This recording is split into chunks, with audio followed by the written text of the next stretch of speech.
حضرت کعب احبار رضی اللہ تعالیٰ عنہ نے ایک یہودی عالم کو روتے ہوئے دیکھا تو اس سے پوچھا کیوں روتا ہے؟ اس نے جواب دیا مجھے کچھ باتیں یاد آ گئیں۔ حضرت کعب رضی اللہ تعالیٰ عنہ نے اس سے کہا خدا کی قسم اگر میں تجھے بتا دوں کہ تو کن باتوں کو یاد کر کے رویا ہے تو کیا تو میری تصدیق کرے گا؟ اس نے کہا ہاں۔ انہوں نے اس سے کہا میں تجھے اللہ کا واسطہ اور قسم دیتا ہوں کیا تو نے موسیٰ علیہ السلام پر نازل شدہ کتاب میں یہ واقعہ نہیں پایا کہ جب حضرت موسیٰ علیہ السلام نے تورات پر نظر ڈالی تو بارگاہ خداوندی میں عرض کیا اے میرے پروردگار میں تورات میں ایسی امت کا ذکر پاتا ہوں جو ایک بہترین امت ہے، ان لوگوں کی ہدایت کے لیے پیدا کی گئی ہے جو نیکیوں کا حکم کرتی ہے اور برائیوں سے روکتی ہے اور وہ کتاب اول اور کتاب آخر پر ایمان رکھتی ہے۔ وہ گم کردہ راہ افراد اور قوموں سے قتال کرے گی حتیٰ کہ شیطان دجال کو ہلاک کرے گی۔ اے میرے رب ان لوگوں کو میری امت میں شامل کر دے۔ اللہ تعالیٰ نے فرمایا وہ امت تو احمد مجتبیٰ صلی اللہ علیہ وآلہ وسلم کی ہے۔ اس یہود عالم نے کہا درست ہے۔ حضرت کعب رضی اللہ تعالیٰ عنہ نے پھر پوچھا میں تجھے اللہ کی قسم دیتا ہوں کیا تو نے کتاب موسیٰ میں نہیں پایا کہ حضرت موسیٰ علیہ السلام نے تورات پڑھی تو عرض کیا ہے الہ العالمین میں اس میں ایک امت کا تذکرہ پاتا ہوں کہ وہ بہت حمد و ثنا کرنے والی اور سورج کی نگہبانی کرنے والی ہوگی، اور جب وہ کسی بات کا ارادہ کرے گی تو اس میں استحکام ہوگا اور انشاءاللہ سے آغاز کرے گی تو ان لوگوں کو میری امت میں شامل کرے۔ اللہ تعالیٰ نے ارشاد فرمایا وہ امت تو احمد مجتبیٰ صلی اللہ علیہ وسلم کی ہے۔ اس یہودی عالم نے کہا تمہارا کہنا درست ہے۔ حضرت کعب رضی اللہ تعالیٰ عنہ نے فرمایا میں تجھے ایک قسم دیتا ہوں کیا تو نے کتاب آسمانی میں یہ نہیں پڑھا کہ حضرت موسیٰ علیہ السلام نے صحیفہ آسمانی کے مطالعہ کے بعد التجا کی اے خالق کائنات میں مطلع ہوا ہوں کہ ایک ایسی امت ہے کہ جب ان میں سے کوئی بلندی پر چڑھا ہے تو خدا کی کبریائی بیان کرتا ہے اور جب نیچے اترتا ہے تو تحمید کرتا ہے۔ ان کے لیے روئے زمین کی تمام سطح سجدہ گاہ اور مٹی پاک و طاہر کر دی گئی ہے جسے وہ رفع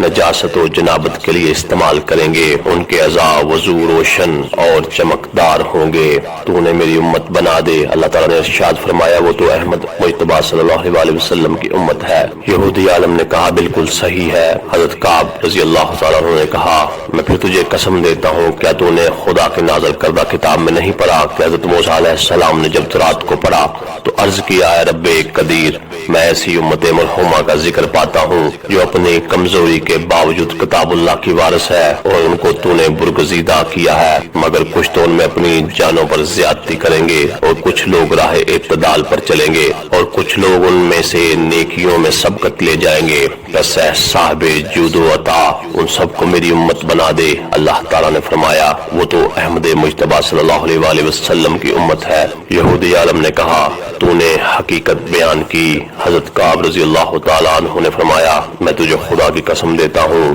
جواب دے کہ کیا تو نے کتاب منزل میں یہ نہیں پایا کہ حضرت موسیٰ علیہ السلام نے طلاق دے تورات کے بعد دعا کی اے کار ساز عالم میں الہامی کتاب میں ایک ایسی امت کا تذکرہ پاتا ہوں جن کے سینوں میں کتاب خداوندی منقوش ہے اور وہ لوگ عالم آخرت میں اہل جنت کے رنگا رنگ لباس زیب تن کریں گے اور اپنی نمازوں میں ایسی صف بندی کریں گے جیسے فرشتے کرتے ہیں۔ مسجدوں میں ان کی آوازیں شہد کی مکھیوں کی بنبناہٹ کی مانند گونجیں گی۔ ان لوگوں میں سے کوئی ایک بھی جہنم میں نہ جائے گا بجز اس کے جو نیکیوں سے بالکل تہی دامن ہو جس طرح خزاں کا درخت ننگا ہوتا ہے۔ بس اے مجیب ان لوگوں کو میری امت میں شامل فرما دے۔ اللہ تعالیٰ نے فرمایا وہ تو احمد مجتبیٰ صلی اللہ علیہ وآلہ وسلم کی امت ہے۔ یہودی عالم نے کہا تم نے صداقت کا اظہار کیا۔ حضرت موسیٰ علیہ السلام کو جب اس فضیلت کا علم ہوا جو رسول اللہ صلی اللہ علیہ وآلہ وسلم اور آپ صلی اللہ علیہ وآلہ وسلم کی امت کو اللہ جل شانہ نے مرحمت فرمائی ہے تو احساس فضیلت و برتری کی بنا پر خواہش کی کہ کاش میں بھی امت محمدیہ میں شامل ہو سکتا۔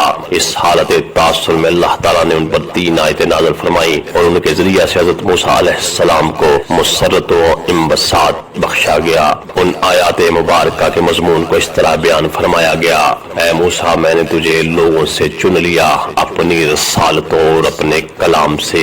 چنانچہ حضرت موسیٰ علیہ السلام کو طمانینت قلب حاصل ہو گئی اور وہ خوش ہو گئے۔